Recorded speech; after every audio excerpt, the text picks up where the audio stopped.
Bonjour ou bonsoir à toutes et à tous, où que vous vous trouviez aujourd'hui. Nous avons la chance de vous proposer une nouvelle capsule de Proust. C'est donc l'occasion d'aller à nouveau à la rencontre de la personnalité de l'un de nos auteurs coach. Et aujourd'hui, c'est Sylviane Cagnot qui se prêtera au jeu des 13 questions de notre capsule. Sylviane est co-auteure du livre Cas de coaching commenté. Bonjour Sylviane. Bonjour Yotis, bonjour les synergiens, les synergiennes. Alors Sylviane, comment vas-tu? Comment te sens-tu? Oh, bah écoute, moi ça va très très bien. Je m'interroge sur les types de questions que je vais recevoir, mais je suis prête, voilà. Allons-y. On y va. Alors bienvenue Sylviane dans cette capsule de Proust où tu auras à répondre à un questionnaire qui nous dévoilera le coach qui est en toi. 13 questions. Aura-t-on 13 réponses? Mais évidemment, Ok, Sylviane, es-tu prête? oui, toujours. Alors c'est parti. Quel est le trait de ton caractère qui t'est le plus utile en coaching? Ah, je crois qu'on apprécie. Je suis quelqu'un de très direct, de joyeux, d'énergique, mais et plutôt. En fait, quand je me présente, c'est un article que je vais écrire, c'est le dauphin. L'agilité, la joie, l'accompagnement. Le requin, voir derrière les mots, attaquer les croyances limitantes, tu sais, aller derrière les écrans, mais aussi le mérou, la sagesse, la pondération, la tempérance. Je crois que c'est vraiment, moi, avec ces trois poissons me définissent très très bien. Enfin, poisson, dauphin, c'est un mammifère, mais enfin bon, vous m'avez comprise. En effet. Alors, quelle est la qualité que tu préfères le plus chez un coach? Hmm. La congruence. Et malheureusement, je la trouve pas toujours. Mais bon, je me suis jurée d'être congruente. Je dis pas que j'ai réussi tout le temps, mais je fais de mon mieux. Et donc, et je dirais aussi la persévérance. Donc voilà. Mais la congruence surtout, quand on dit qu'on est éthique, faut l'être jusqu'au bout. Il faut pas changer de discours une fois qu'on n'est plus sous la caméra ou sous le regard de l'autre.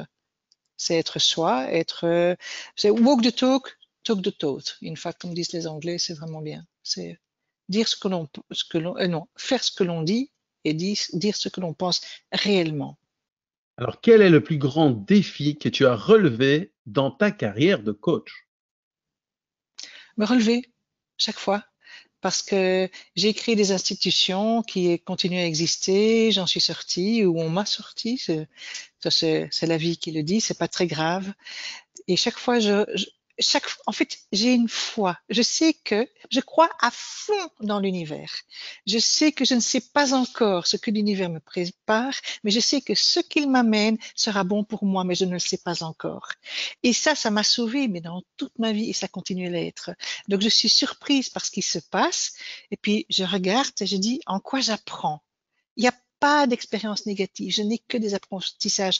Et je remarque que je fais des sauts quantiques. Chaque fois que quelque chose m'arrive en pleine tronche, parce que ça peut arriver en pleine tronche, et ça peut être des grandes réussites et des grandes expériences. Je ne trouve pas que ce sont des expériences négatives, mais des grands apprentissages.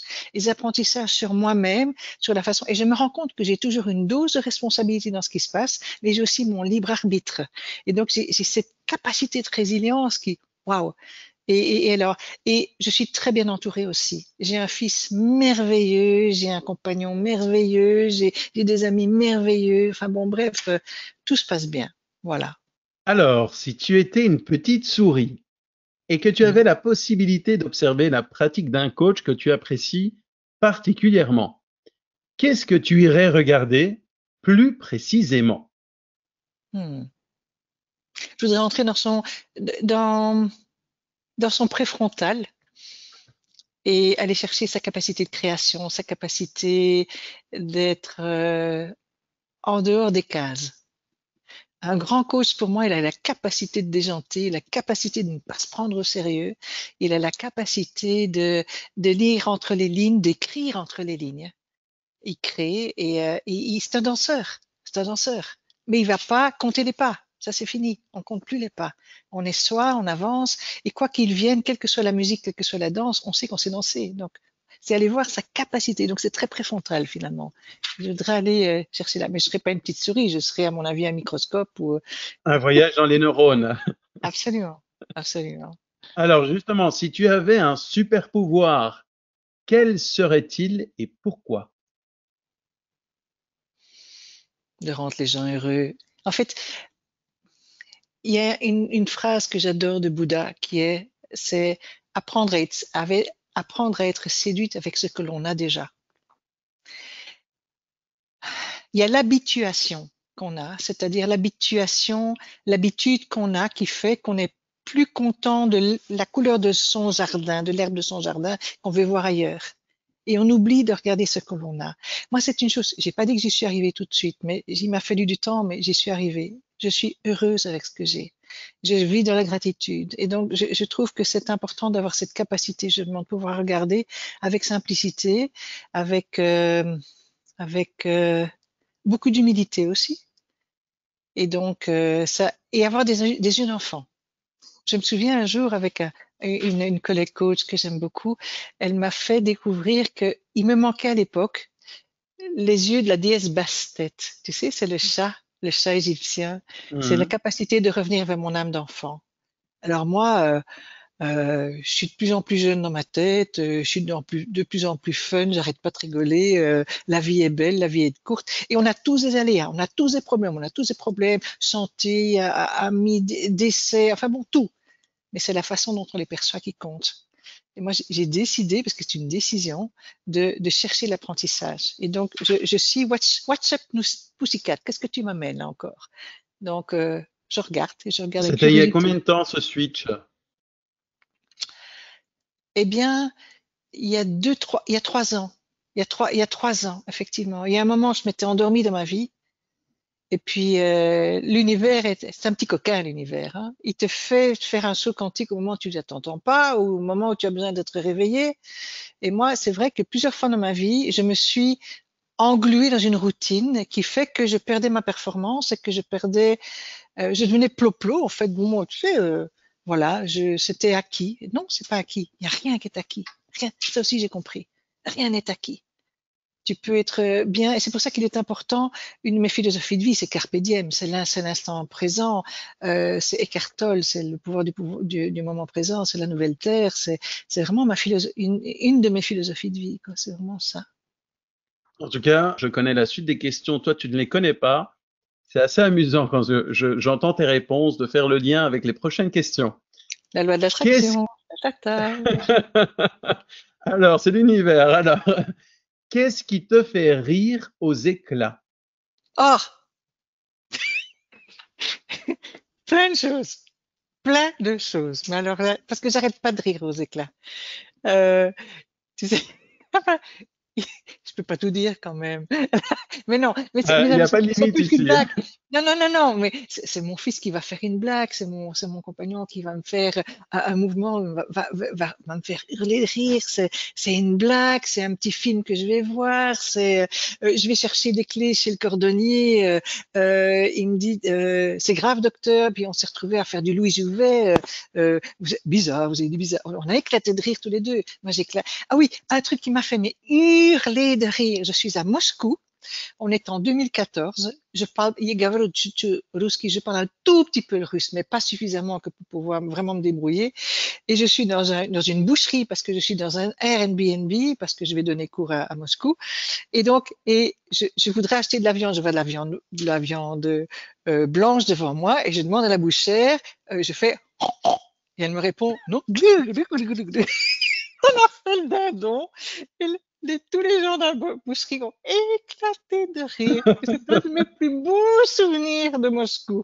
Alors là, voilà un éclat de rire. Alors ça, mais tout le monde on a pété de rire. C'est vraiment ça. C'était extraordinaire de voir. Et tu sais, une matrone bien comme ça, tu vois que son tablier blanc, son petit chapeau blanc. Elle fait le dindon. Et, co- Oh, un grand moment, un grand et moment. comment tu fais pour demander du bœuf? Oh non, ça c'est mou. Alors, Parce que le me ne se prononce pas de la même manière dans différentes langues, tu dois savoir ça. Les Anglais, ils disent mou. c'est Me. exactement. Alors, là, en ce moment, Oui. quel livre se trouve sur ta table de chevet? Le génie des oiseaux. J'ai lu le livre sur la forêt de Peter Wollenbeek, Wollenbeek, oui c'est ça, le génie des oiseaux qui analyse ces animaux qui viennent, en fait c'est des dinosaures les oiseaux, il faut pas oublier ça, ils ont passé, ils ont survécu. Et le génie des oiseaux, comme un oiseau reste dodu en plein hiver, il a la capacité, il a cette résilience, c'est incroyable. Donc je lis beaucoup de livres sur la nature, je lis des bouquins qui me poussent. J'ai lu un livre sur le pouvoir, j'ai lu un livre, des histoires, Simone Veil, évidemment, c'est ce genre de bouquins profonds, mais aussi les animaux pour leur génie. On a beaucoup à apprendre de la nature, tu vois. Hmm. Sylviane, je te prête une baguette magique. Mhm. Et avec celle-ci, tu as la possibilité d'inviter 3 personnes, qu'elles soient mortes, vivantes ou de fiction, pour un dîner. Qui inviterais-tu et que mangeriez-vous? Confucius, parce que c'est le premier mentor, c'est le premier qui a, c'est un des premiers, parce qu'il y aurait, attends, parce que je vais pas trop donner aux philosophes, sinon ça veut dire que c'est un peu trop lourd comme repas. Mais je peux te dire qu'on mangerait du poulet, de la dinde ou du mouton parce que quel que soit j'ai été mariée à un hindou, donc il n'y avait pas de bœuf dans la maison. J'ai des copains musulmans, j'ai des copains juifs, donc il n'y a pas de porc. Donc finalement, moi où je fais un truc des crevettes, et non pas des crevettes, non, du poisson, voilà. Donc j'aurais un repas tout à fait œcuménique, voilà. Et en fonction, je m'adapte aux personnes. Et moi, je fais des wok. En fait, je fais des wok. Tout est frais, en dernière minute, et on mange très sain. Bien. Et il m'arrive même, dans certains repas, je demande à qui veut manger quoi, je fais deux, trois trucs, comme ça chacun se sert et on est libre. Alors, j'ai dit Confucius, ça nous met un chinois. Oh, je mettrais Simone Veil. J'adore cette femme, elle est extraordinaire. Et je mettrais en troisième, hmm, mon amie Monique. J'ai une amie, elle est productrice de cinéma. C'est elle qui a créé le film Farinelli et le huitième jour en production. Elle est diserte, elle est rigolote, et elle fait des débats et c'est rigolo. Et oui, oui, oui. Ou mon compagnon aussi, qui est un rigolo de première classe. Donc voilà, voilà. Ça en fait 4, Mais hein. j'ai pas assez avec trois. J'ai pas assez. Alors, qu'il soit existentiel, expérientiel ou théorique, quel est le dernier apprentissage que tu as acquis? J'hésite entre deux choses. C'est m'aimer moi-même, parce que ce fut une quête qui ne fut pas facile et que j'ai dû expliquer dans mon dernier livre. Euh, mais aussi la générosité de ce qui nous entoure. La générosité, moi, les gens ont une capacité de générosité quand ils sont motivés. Et oui, il y a de l'abondance. Il y a de l'abondance, il y a de la gentillesse. Ce que j'ai appris, moi, c'est be the world you want, be the change you want to have. OK? Ça vient de moi. En fait, c'est moi qui génère les choses. C'est moi qui perçois. C'est moi qui vais sourire à quelqu'un dans la rue. C'est moi qui vais, je décide d'être bonne humeur ou je peux aussi décider d'une fois poeta. On a aussi l'occasion, une fois de temps en temps, de ne pas toujours être au fait de nous-mêmes. Et c'est une permission qu'on se donne. Mais la générosité, il y a toujours un retour. En fait, c'est apprendre à donner ou susciter sans attendre le retour. Apprendre à ne pas attendre.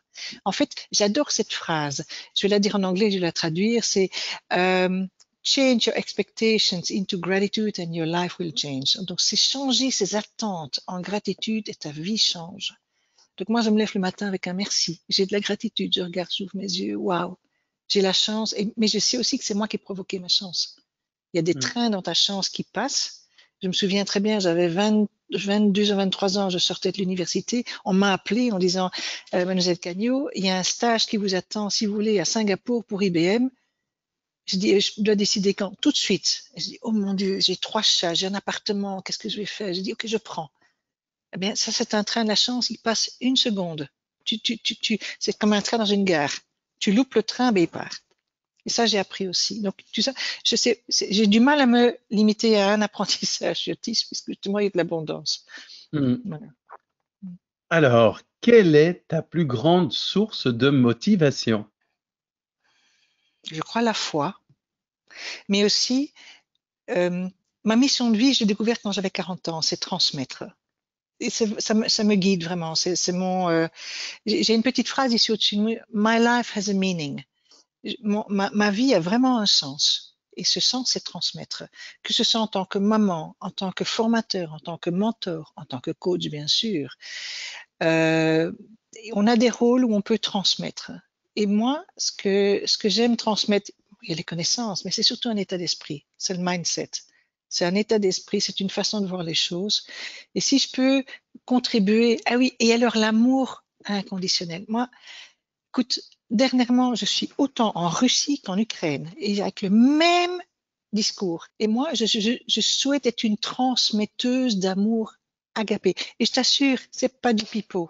Parce que Hmm. j'ai mis tellement longtemps à m'aimer moi-même sans condition. J'ai expliqué ça dans mon bouquin. Je suis née dans une famille assez très difficile avec un père. Moi, je suis orpheline de père. Il est parti quand j'avais 6 ans et demi. J'ai eu un beau-père qui était horrible, qui nous aimait pas. J'ai famille sans amour, quoi. Donc, et donc j'ai dû apprendre. Et j'ai appris une chose, c'est ne pas attendre des autres. L'amour ne vient pas des autres. L'amour vient d'abord de soi. La reconnaissance ne vient pas des autres. La reconnaissance vient de soi. Et j'ai pas dit que c'était facile à apprendre. Il faut du temps. Il faut du temps, il faut des expériences, il faut en avoir plein la tronche, comme je disais tout à l'heure. Et donc, tu apprends, mais c'est surtout, et c'est basé sur le pardon. Moi, je me suis pardonné mes frasques, mes bêtises, mes approximations, mes imperfections. Who cares? On s'en fiche. Ça n'a pas d'importance. C'est le moment présent. Je suis avec toi maintenant. C'est OK. Et nous, à deux, toi, tu veux transmettre, créer de la conscience. Moi aussi. Et chacun à notre niveau, on fait ce qu'on peut. Et aussi, beaucoup les accords Toltec. Je vis beaucoup avec les accords Toltec. Donc, je fais de mon mieux. C'est pas Hmm. parfait. C'est OK. En tout cas, merci pour ce partage. Maintenant, c'est l'heure de la question posée par l'intelligence artificielle. Mhm.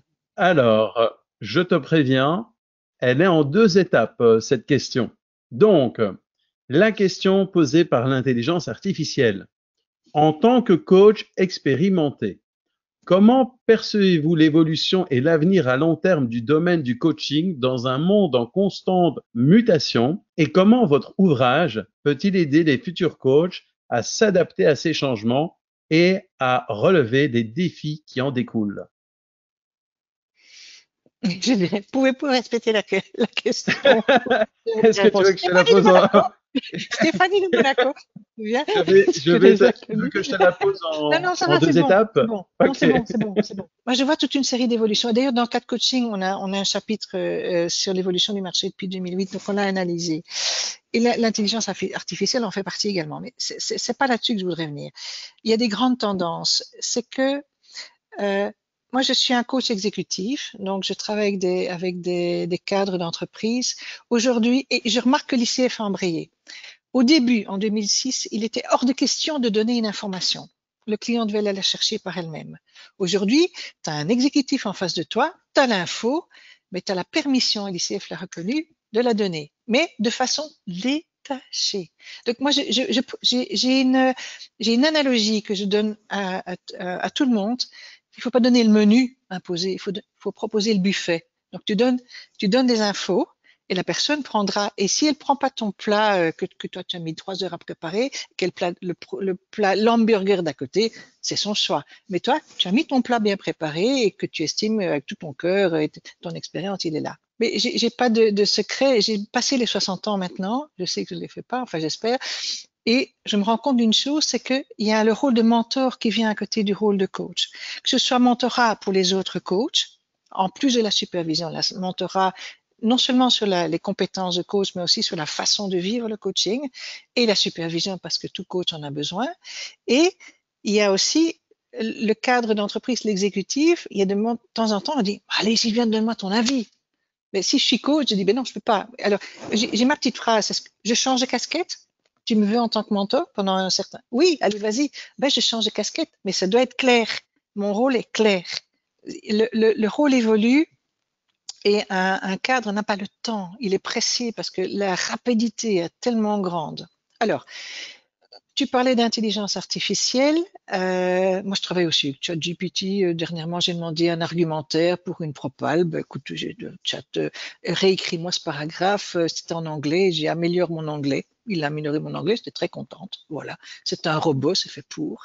Et alors, j'ai un gamin, j'ai mon fils de 26 ans qui me pousse. Allez, maman, découvre. Il me pousse et tu lui parles comme si c'était un gamin de 14 ans. Ne dis pas merci. Il n'a pas besoin d'avoir des merci. C'est un robot.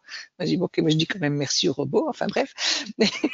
Mais donc, l'intelligence artificielle va te donner des bonnes questions, mais tu n'as pas le relationnel.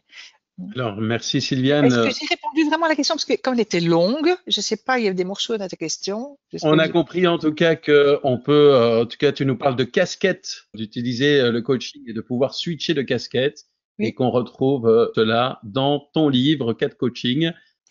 À condition qu'il y ait clarté et qu'il ne pas comptabiliser des heures qui ne sont pas des heures de coaching pur dans son tableau, dans le tableau qu'on remet pour sa certification. Il faut une question. Ça, c'est la congruence. C'est pas trichoter sur les heures. On y est. Alors Sylviane, quel message souhaiterais-tu passer aux synergiennes et synergiens qui nous regardent? Le temps est votre ami. On grandit tous les jours, on apprend tous les jours. Gardez foi en l'univers. L'univers est bon, il nous apporte des apprentissages.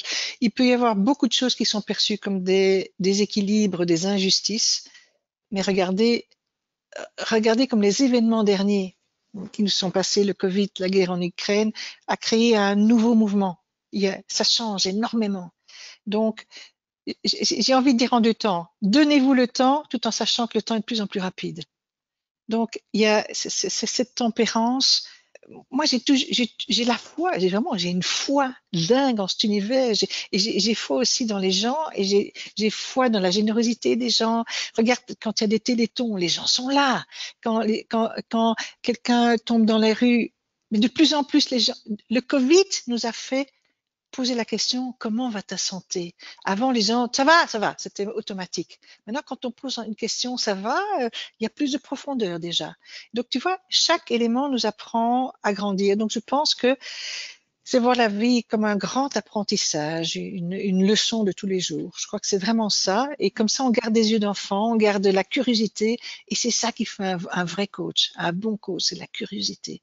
Alors, quel est ton état d'esprit là en ce moment? Eh ben, j'ai presque envie que ça continue. J'adore tes questions, elles sont géniales. Je dis, oh, c'est trop court, je suis encore Mais partie on pour n'a pas le demain. temps. Mais non, on n'a pas le temps, bien sûr, il faut respecter le temps des personnes également. Donc, je n'ai que de la gratitude. Je suis ravie de ne pas avoir préparé les questions. Je suis ravie de tes questions. Et puis, je sais que c'est, comme je dis toujours, I'm beautifully imperfect. Je sais que c'est magnifiquement imparfait. Ben voilà, on lance. Et on verra ce que ça donnera. Ça fera des petits ou ça n'en fera pas. Tout est bien. Tout est bien. Un grand merci Sylviane de t'être prêtée à l'exercice de la capsule de Proust et d'avoir répondu aux fameuses 13 questions. Si vous aussi vous avez une question à ajouter à notre capsule, mettez-la en commentaire sous cette vidéo. Nous l'ajouterons peut-être dans les 13 questions de notre prochaine capsule de Proust. Merci de nous avoir suivis. Merci Sylviane. Merci à vous toutes et tous. Au revoir. Au revoir.